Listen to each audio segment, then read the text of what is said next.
21 years of experience managing a private foundation, working with nonprofits, and engaging in community development.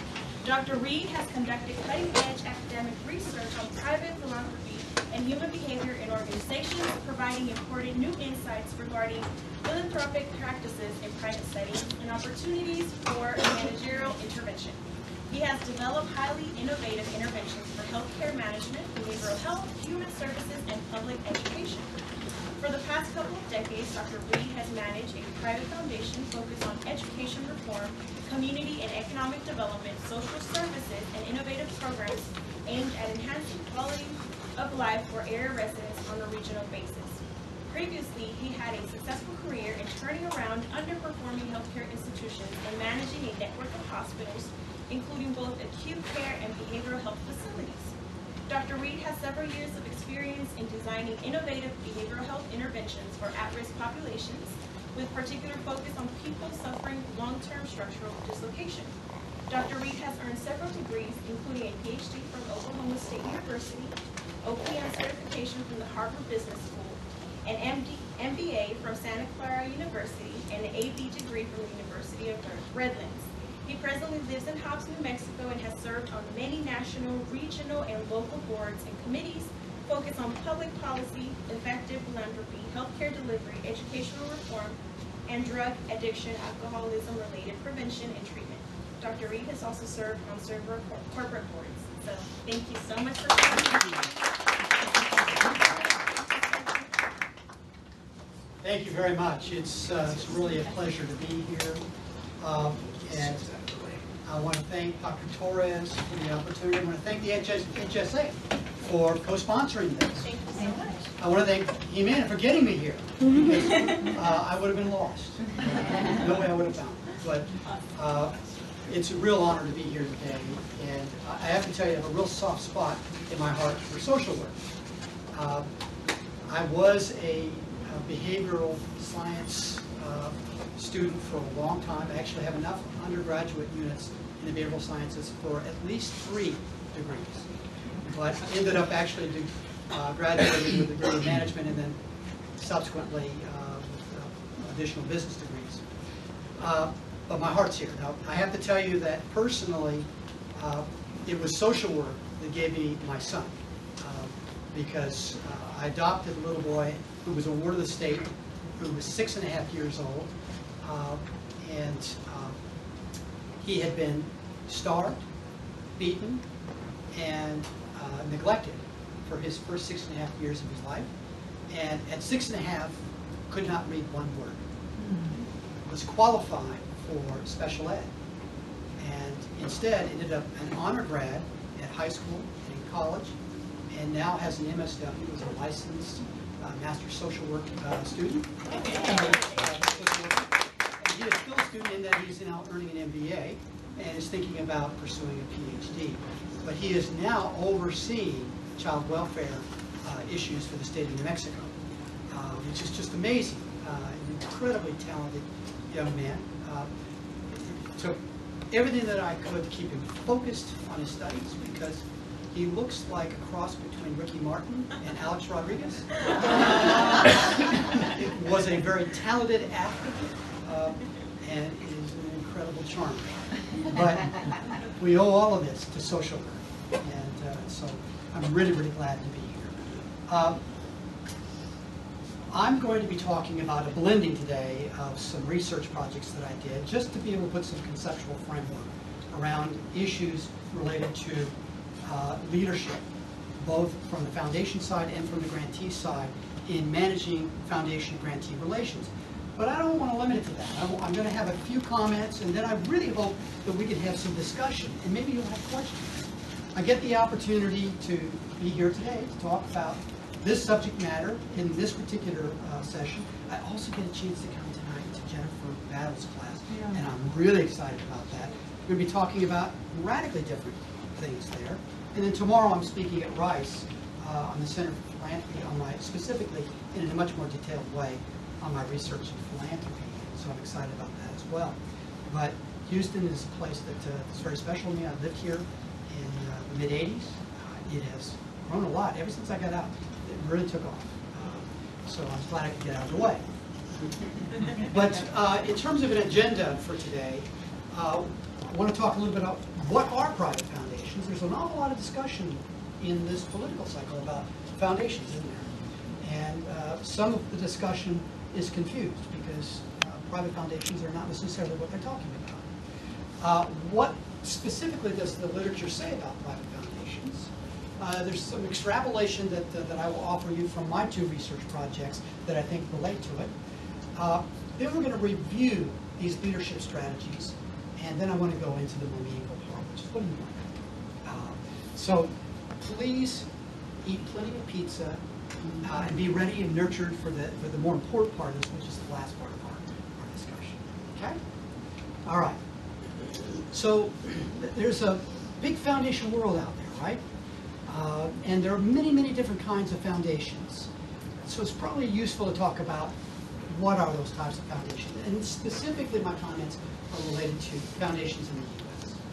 So there are 4 categories of foundations. Okay.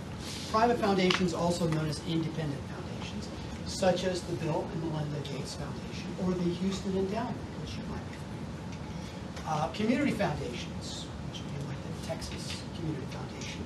Corporate foundations, which maybe the Chevron Foundation. In this case, I've listed the J.P. Morgan Chase Foundation. And then there are public foundations like the National Science Foundation. Okay. What differentiates private foundations from these others is that private foundations are endowment-driven organizations, not fundraisers. They usually have an event. It could be 1 or it could be 2, rarely more than 2 events of funding that result in creating these foundations, and then they essentially are responsible for managing their endowment, investing the assets, generating a rate of return that supports their grant-making activities, their administrative expenses, their investment-related expenses. You can have endowments in community foundations. Some community foundations do have endowments, but by and large, they are big fundraising organizations perpetually trying to raise money from a variety of new donors to be able to support their initiatives. Corporate foundations are typically supported by the corporations that they're companion to, and they're usually funded as a result of profitability in a given year. So if they don't have a very profitable year, they might not give anything or give very little to their corporate foundation, and so their activities tend to go up and down according to the fortunes of the company. Public foundations are, by and large, the beneficiaries of allocations through legislative processes. So again, to the extent that the government is able to allocate a lot of funds to them, they're able to support a lot of activity. Otherwise, they might not. So, in terms of private philanthropy, private foundations represent 82% of the funds controlled by all foundations in the United States. So they are by overwhelmingly the big dog in the room when it comes to it. And they're about a $600 billion industry in the U.S. Okay, that may be surprising to you. But what's really surprising is that if you measured them in terms of their gross domestic product, it would be 20th out of 230 nations in their scale. So in the United States, private foundations are a pretty big deal. So what does the literature say about private foundations? They're not very complimentary. They say, we're incredibly difficult to access. Anybody ever tried to access a private foundation here? Raise your hand. How easy was it? Not very easy, right? All right. My research tomorrow is going to talk more about that and why. They are an insider-controlled industry. And the literature says we're not particularly responsive to external constituents. So we tend to be very internally focused, right? Okay. So that's what the literature says about us. Okay. Here's what grantees specifically say. And this may be some of your experiences. Again, foundations difficult to access. That there is a real problem around distribution of power in the relationship between foundations and grantees. Now, I have to tell you, I'm not going to give you, because of limited time, I'm not going to go into a lot of methods in my research, but I do have slides at the back in case there are questions about methods, including questions about participants in the research, etc. But specifically, grantees or nonprofits often say that private foundations they experience as being disrespectful, that they have their own entitlement-related behavior. There's really one very interesting article in the Stanford Social Innovations where Michelle Twan talks about what she calls the dance of deceit, which is how both foundations and grantees seem to be deceitful one to the other. And in that particular case, she talks about the fact that grant officers of private foundations, which are the frontline staff of private foundations, act as if it's their money. And, they say if you go to work for a private foundation, the coffee's always hot. The carpet's always red. The jokes you tell are the funniest jokes people have ever heard, right? And no matter how stupid they think your ideas are, when you go to talk about them, they're the smartest they've ever heard, right? It's this power equation, okay? And so it disrupts the relationships. So there was a private foundation executive and a nonprofit executive that really enjoyed hunting. We're out in the West. This is a gun area, lots of hunting, that kind of stuff. I'm not a hunter, I'm not a fisher. I never got down that path. But they went to Alaska to hunt. And they went deep, deep back into Alaska, and so they had to take this floater plane. You know what these floater planes are? When you land on the water, they had to be dropped back there and left for a couple of weeks. And then the plane comes back to pick them up again, and the pilot comes out, and they said, well, we were pretty successful. We got 20 elk over here that need to be loaded in that plane. And the pilot looks at 20 elk. He looks at the plane, looks at the 20 elk, looks at the plane, he says, they'll never fit in there. How will we ever get back? And the nonprofit executive says, listen, we've been doing this for years. We do this every time. We have the same size plane, same number of elk. He said, just take off slowly over the water and everything will be fine. And the pilot said, well, I don't want to second guess you. I mean, obviously you know what you're doing, right? So they load up all these elk and they get in the plane and they start to take off over the water and they're slowly getting up. The engines are working hard, they're really working hard. And they start to get some elevation and then all of a sudden the engines cut out and they crash. And the nonprofit exec gets out from under one of the wings, looks at the foundation and says, oh my God, where are we? The foundation exec says, about 100 yards from where we crashed last year.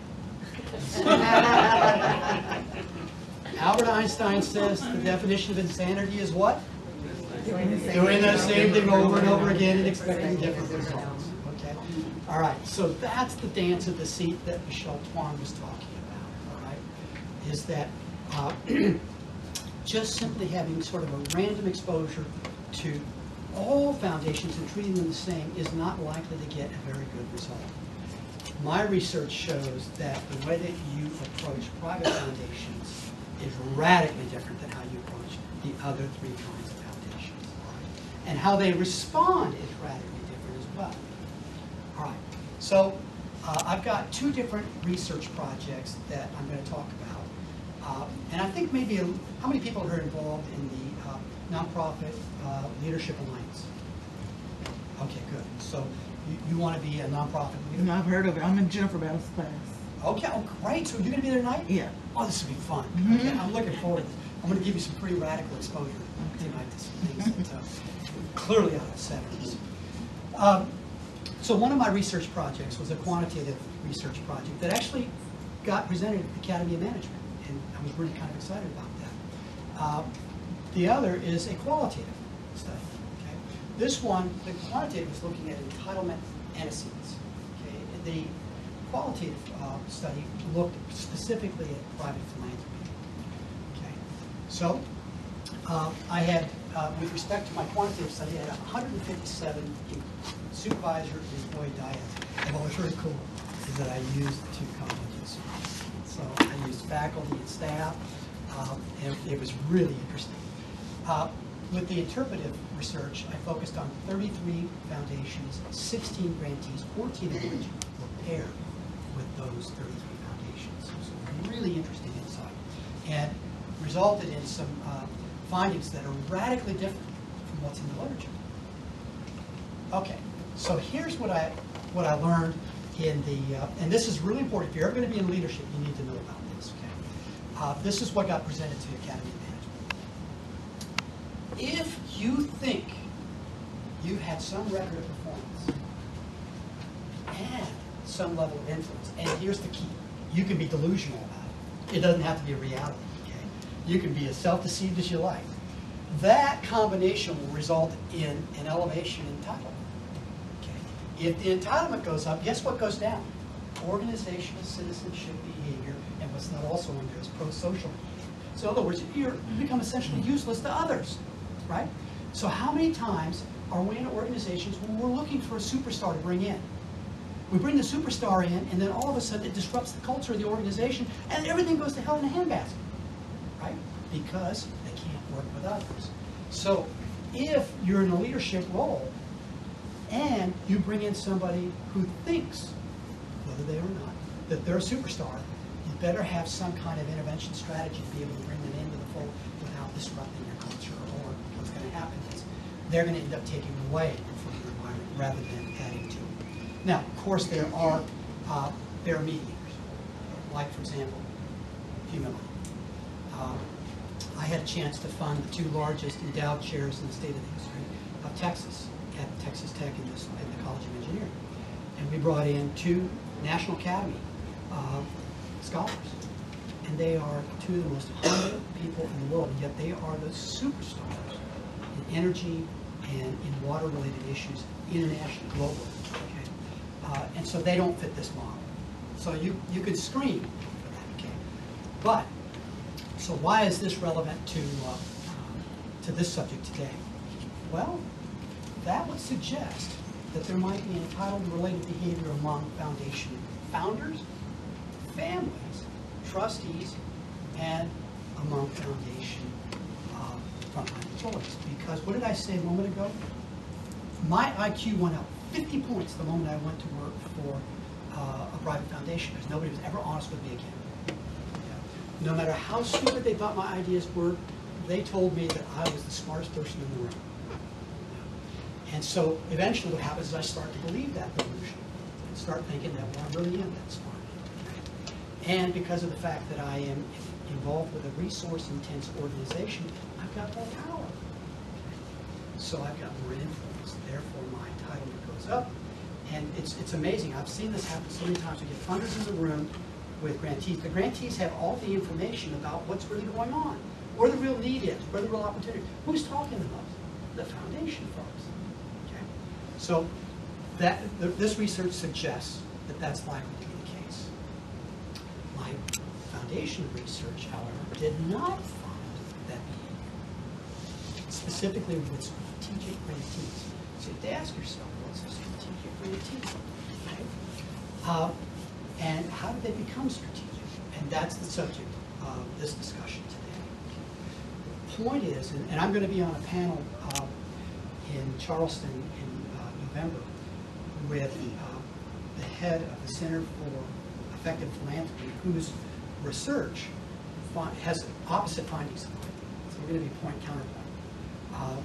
And he's going to talk about how, no, by God, foundations are too entitled, and they need to be brought down a couple of notches. And they're also going to talk about issues of transparency, which I'll talk about tomorrow. It all depends on your data, right? It all depends on who's your sample. Well, when you get into your sample, strategic grantees, they feel very differently about foundations than do nonprofits across the board. Okay? It's because of the fact that they enjoy a concept called partner philanthropy. This is where they become a real partner. It's a result of a set of interactive strategies that both nonprofits and foundations participate in that distribute power more evenly and also have a lot of value. I've been working for the last few years on a paper that I want to get published that focuses specifically on frontline employee relationships and inter-firm collaborations and looking at foundations. There's a lot of literature out there that talks about how frontline employees either cause inter-firm collaboration to work effectively or they completely undo it. And that's the kind of stuff you want to know about. And really effective nonprofits like United for Change, depend on collaboration. They have to collaborate increasingly in a resource-scarce environment. So they have to understand how to facilitate those collaborations in a way that cause and enable frontline employees to carry out the faith, the mission, and the intent of collaboration. Okay, so grantees have 3 specific strategies that I discovered in my research when they become strategic grantees. The first thing they seek to do is to improve access for the very reason we just talked about. And the way that they do that is, first of all, they take a very slow approach to working their relationships with private foundations. If you're focusing on United Way or on the Chevron Foundation or the Texas Community Foundation or a really, really large national private foundation, they tend to be very similar, then you just study their funding interests and you develop a proposal that responds and you just send it in. And you've got as good a chance as anybody, which is not much. But if it's a private foundation, you don't do that. You go spend time getting to know them. You want to develop a deep understanding of what their interests and their values are. So you literally go visit them, you spend time with them, get to know the principals, find out what really is important. Okay, that's called prospecting. The next thing you do is you achieve mission alignment. And this is not some trivial idea of just simply finding a way to reframe what you want to do within the context of what you've discovered as foundation interests. This is a really deep, rigorous process of trying to figure out who is interested in what you're interested in the private foundation world. And how do you communicate that in a way that is meaningful to them? Okay? And lastly, this is really, really important. They work on building trust with that private foundation or those private foundations. So that means that they build a relationship. Okay? They actually seek the counsel of these private foundations and say, look, you've done a lot of work in this area. Tell me what you've learned from your other grantee experiences. How can we benefit from that? There is an incredible commitment to candor in this relationship. If they get a grant and it doesn't work out, they say it exactly like it is, because they understand these private foundations want to know, did it work, did it not? They also want to learn, what can we know from this? And if a project did not achieve its objectives, but the result was an incredible learning experience, private foundations value that even more than a report that comes in later that says, well, we achieved all of the objectives that we stated as our goals for this particular project. Okay. So the other thing, too, is a willingness to be accountable and timely communication. So when I say accountable, that means we really want to share information with our partner foundations about what is and what is not happening, and we don't let them find out about either developments with the project or with the agency by reading the paper. They communicate, and private foundations have a high expectation of this. When this happens, what I was told universally is that grantees told me that private foundations were a funder of choice. They would rather work with private foundations once they achieve this status than any other funder, because they were willing to learn with them, because they were willing to experiment, they were willing to take risks. Interestingly enough, private foundations also had a 3-step process that we found out in this research in building relationships with strategic grantees. So the first is relationship building. And in this regard, they really focus on communicating respect, appreciation, and value. And by the way, that was really consistent in the interfirm collaboration literature. Somehow they intuitively figured this out, because nobody's yet connected the dots between that literature and foundation practice in any explicit way. And yet it was consistent across the spectrum. 33 out of 33 private foundations communicated exactly the same. And 14 out of 14 paired grantees communicated exactly the same thing.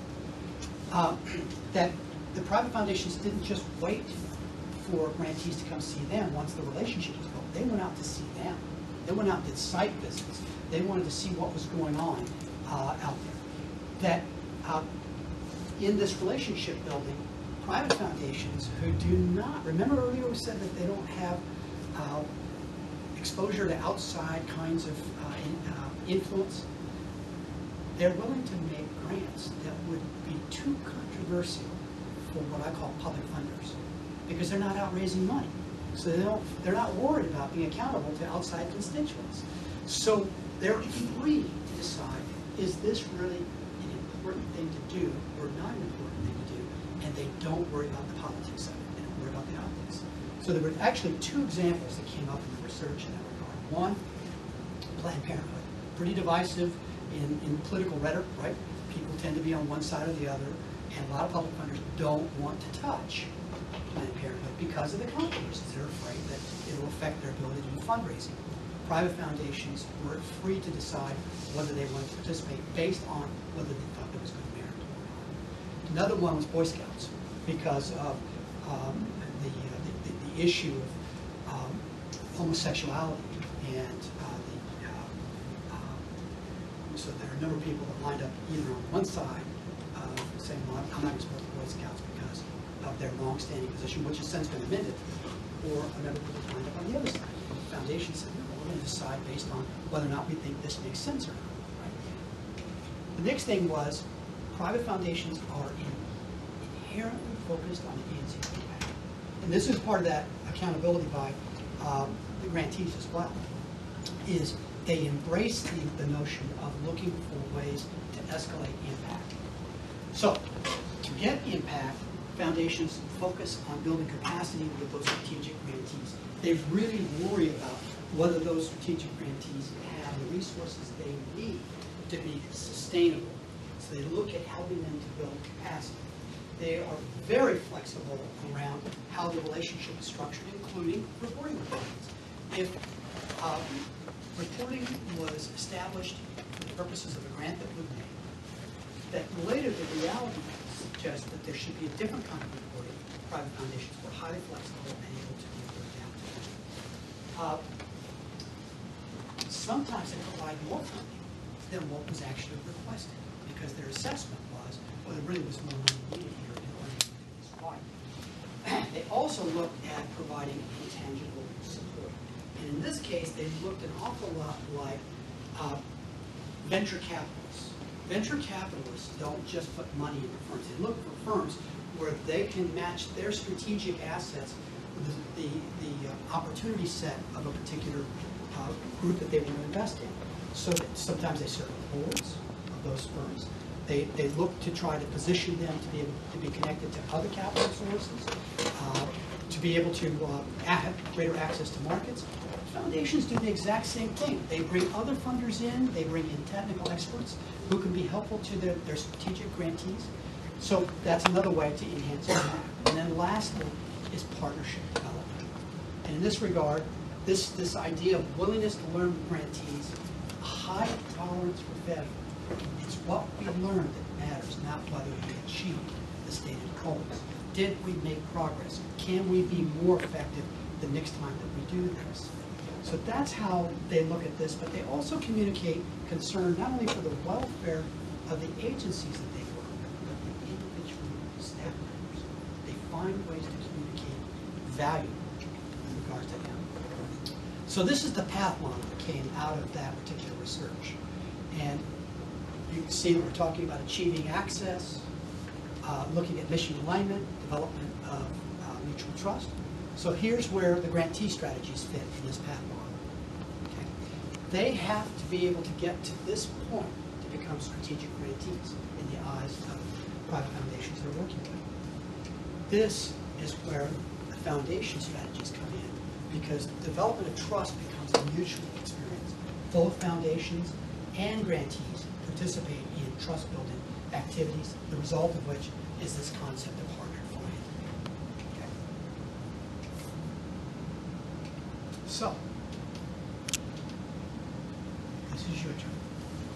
Questions? What would you like to talk about?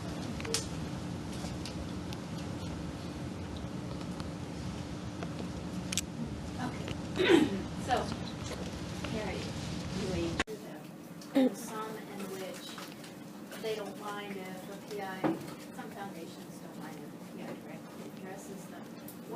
best strategies for figuring out, I mean, aside from going to Foundation Relations, if they say, oh, we don't have a relationship with them, do you have any tips on how someone should approach a foundation?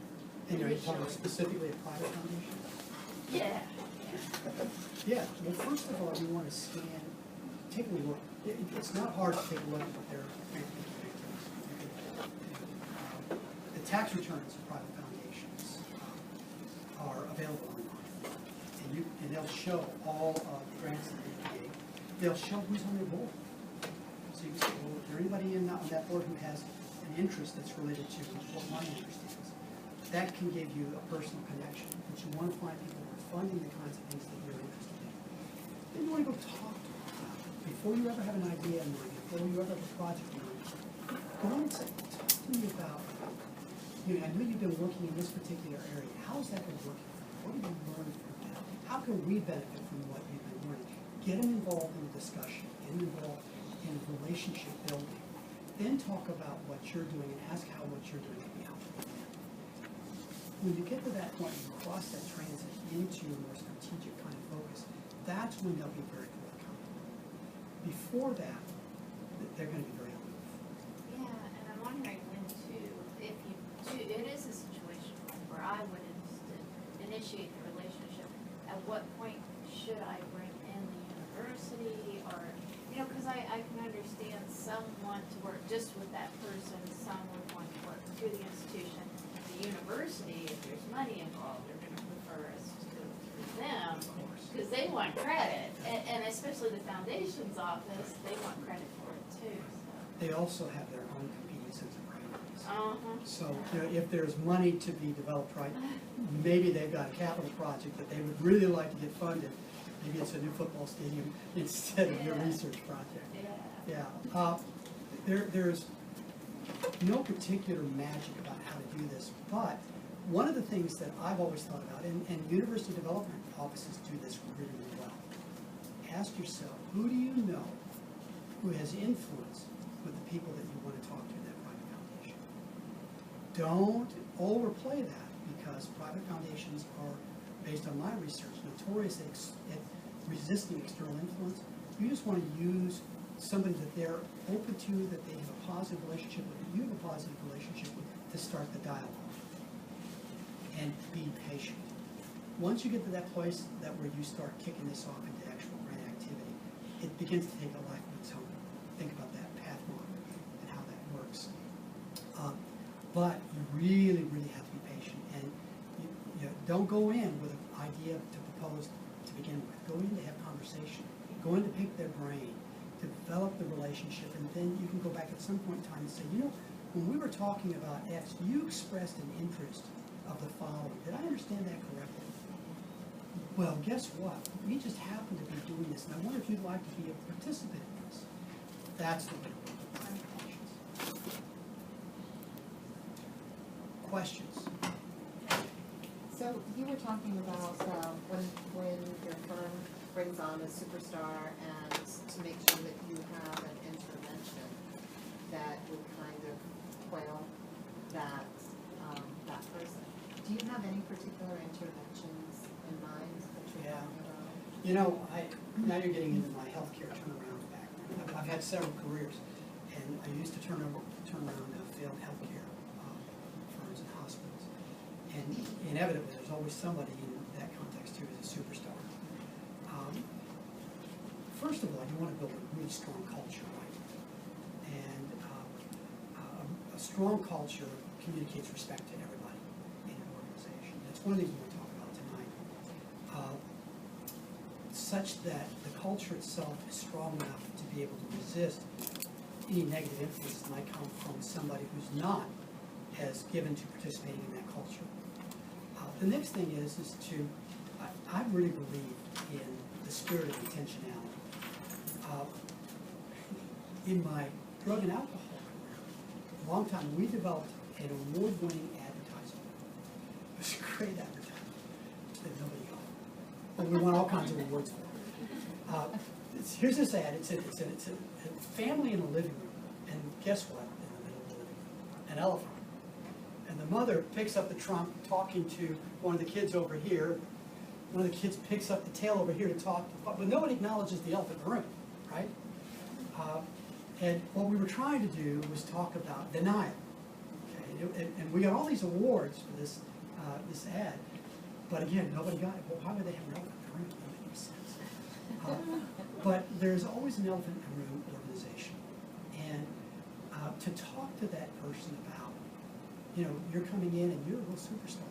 Well, we really need you to be helpful to our environment. We need you to be a coach. We need you to be a motivator. Sometimes people need to be taken to an obvious place where you can talk them through the role that you need them to play. There's a concept in literature called sense making, and it's a really critical key in terms of leadership strategy.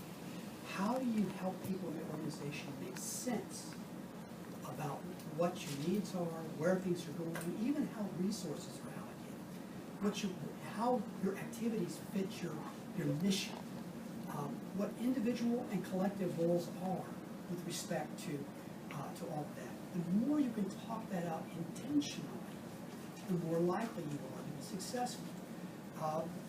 We were in the virtual reality lab today talking about, you know, triggers. And in the drug and alcohol environment, families have, while intending to be helpful, if you ask a family who had somebody who in their family that was drug and alcohol addicted, do you want them to recover? They would say, of course. And then they would do a series of things that are destructive to that person's recovery. You have to be able to talk about what's that about. There is a process at every organization called homeostasis. Okay? It's a physiological process. You know, every day we lose every surface cell of our face, and yet we wake up the next morning. And for some of us, to our chagrin, we look in the mirror, we look the same. You know, I go, wait, if I'm going to lose every surface cell, I'll at least look a little bit more like Robert Redford. You know? But that's not how it is. There's this process of stasis, this homeostasis. One keeps things the same. Why? Because it creates predictability, right? And it's a subconscious level of activity. People have to be confronted to move out of that homeostatic behavior, to move into a different level. I happen to believe that percent or better of the people on the board would be inclined to do better things if they really understood the consequences of what they're doing. They would be inclined to do better. How do you appeal to that? By telling them the effect of what they're doing and where the opportunity is to be able to have a better effect. Then, if they can't do that, you need to move on.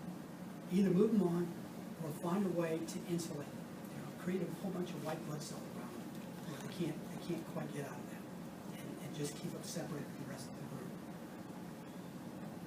Is that helpful? Yes. Okay. Mm-hmm. Yes. Do you have a list of the private foundations that you are aware of that would fund universities' programs? You know, I don't.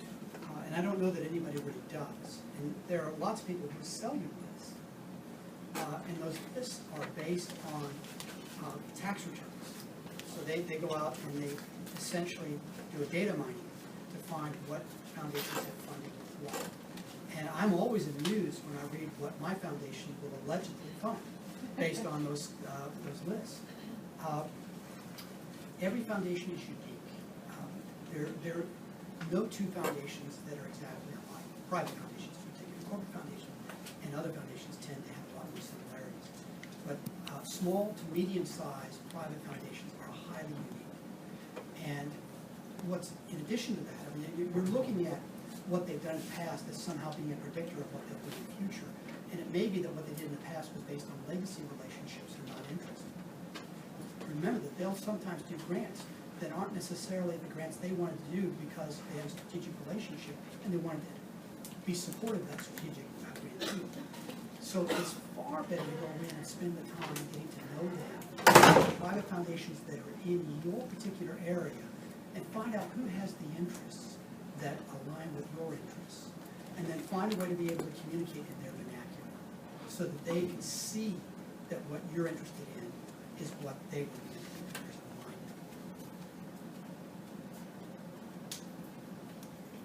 Sure. If you go to United Way, do they have the foundation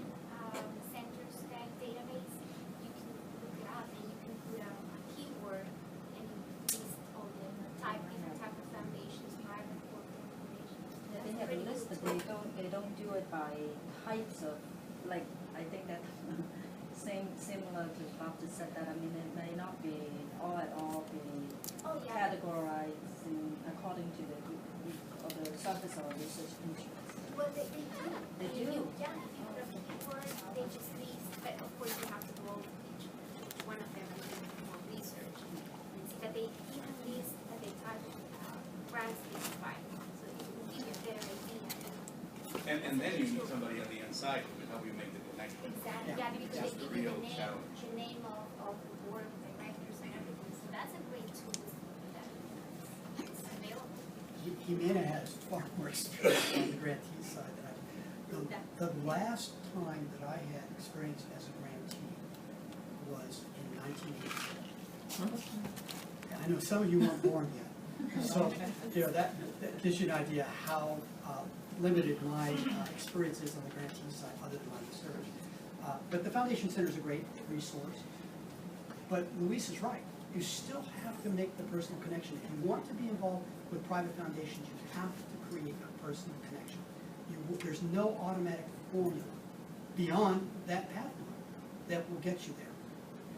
And that could be a real challenge for us at a university. You know, one of the things that you're all going to learn about is that, I don't like the term, but it's a term that's used.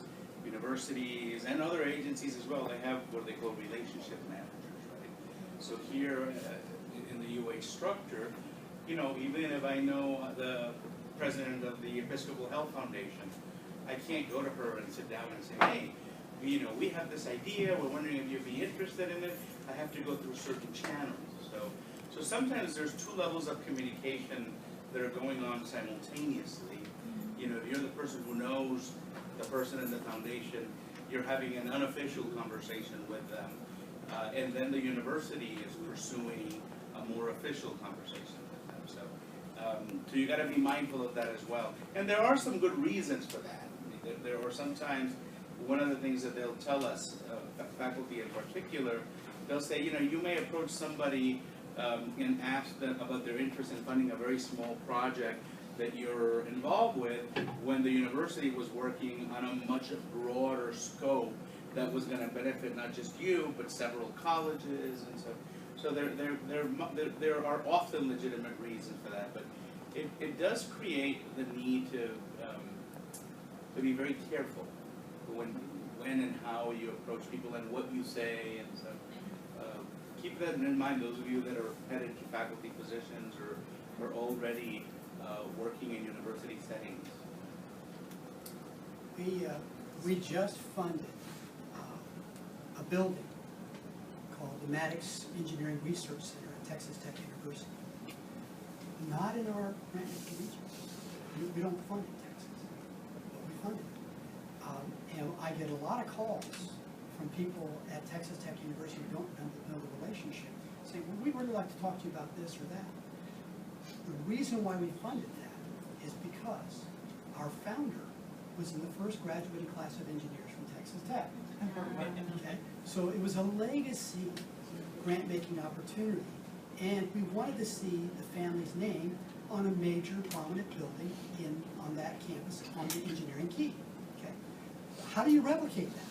You don't, right? But I can always tell who has the potential to be a strategic grantee versus who doesn't. The person who doesn't will call and say, I wanted to explain to you how what we do really fits your grant-making criteria. And I can tell that they're in a tell and sell mode. When I have somebody who comes in and says, boy, we really want to understand what you do, talk to us about what you do. What have you learned in that regard? And what are you really interested in? And that's fascinating to us. We're really excited about what you're doing in that particular area, and we want to learn more about that. And they don't have a project in mind. They're building a relationship. Then eventually, that gets crossed over either because they make an ask, or because we get so enamored with, well, why haven't you asked for anything? That's an odd position to be in, right? There have been times we've actually gone and made a grant where they didn't even ask for the grant because they had advanced into that status of being a strategic grantee. I have a question from the grantee point of view, and I'm going to ask on behalf of our MSW students. So there's a lot of MSW students sitting around the room, and many of them are macro students. And I think I shared this with Dr. Reed in one of our conversations. And I've been connected to social work now for about 25 years. And if I had $100 for every macro social work student that I've asked, why do you want to be a social worker, who has responded, I want to start my own nonprofit, I would have enough money to endow my own nonprofit. So they all want to start their own companies. And so, you know, and as a faculty member, that you try to, you don't want to discourage them, but you want to provide some alternative views on that. So what's your take on it? What do you say to those budding macro social workers that can't wait to get out of here and graduate and go start their own nonprofit organization? You know, I earned my MBA in Silicon Valley, one of the most entrepreneurial places in the country. Almost everybody that I was in class with was looking at starting their own IT company. There is nothing in the world wrong with having the ambition to start something that you think creates value.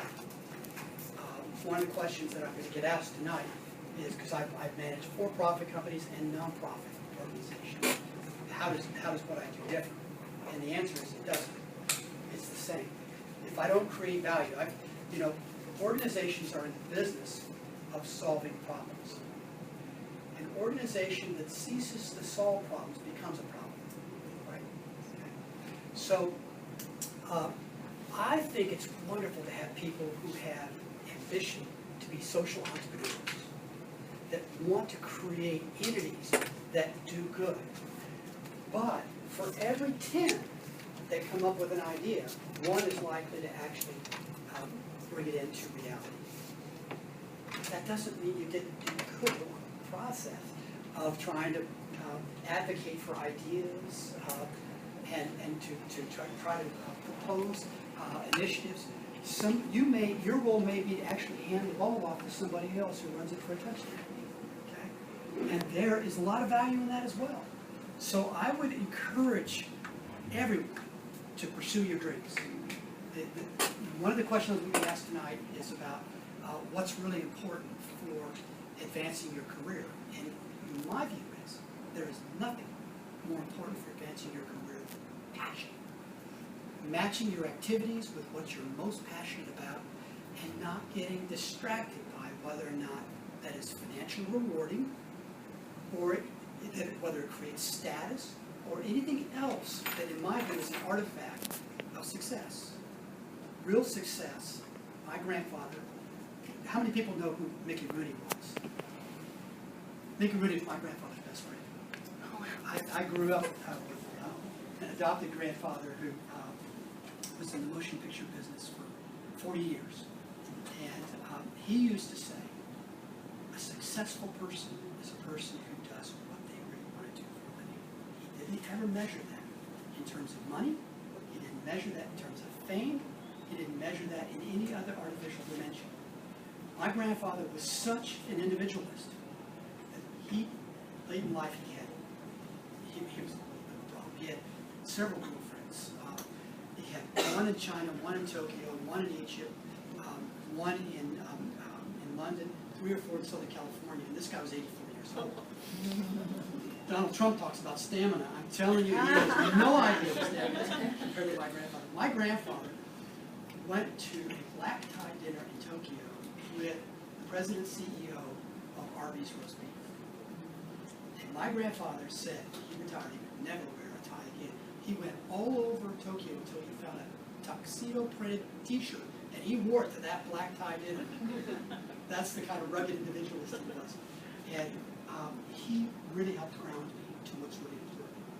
So if you have a passion, don't let anybody else tell you that your passion isn't somehow valuable. But listen to how they can help refine that passion, how they can give you greater clarity about how to move forward, how they can connect you with other people who can help you get things done. I was introducing a former governor of New Mexico at the University of Texas at the Permian Basin once. And before I got to introduce him, I was back behind the stage and I was talking with this president of UTBB. And we were talking about how all of us are inadequate. If I feel inadequate, it's because I am. Here's the really neat thing. I was never intended to be adequate of and by myself. And he said something I'll never forget, and I always give him attribution. Show me a person who can say, I am a self-made person of and by my own efforts, and I will show you somebody who mortally sacrificed their potential. We need each other in order to be able to achieve our biggest dreams. And we only realize our dreams as a result of tapping into the resources that other people can provide us. So don't be dissuaded away from your passion, but listen to what other people have to say, because they may actually help you achieve it. Well, I think that that's a beautiful way to close. I know the students have to get to their 1 o'clock classes, and we both have to get to our next commitment. So let's give Dr. Reed a round of applause.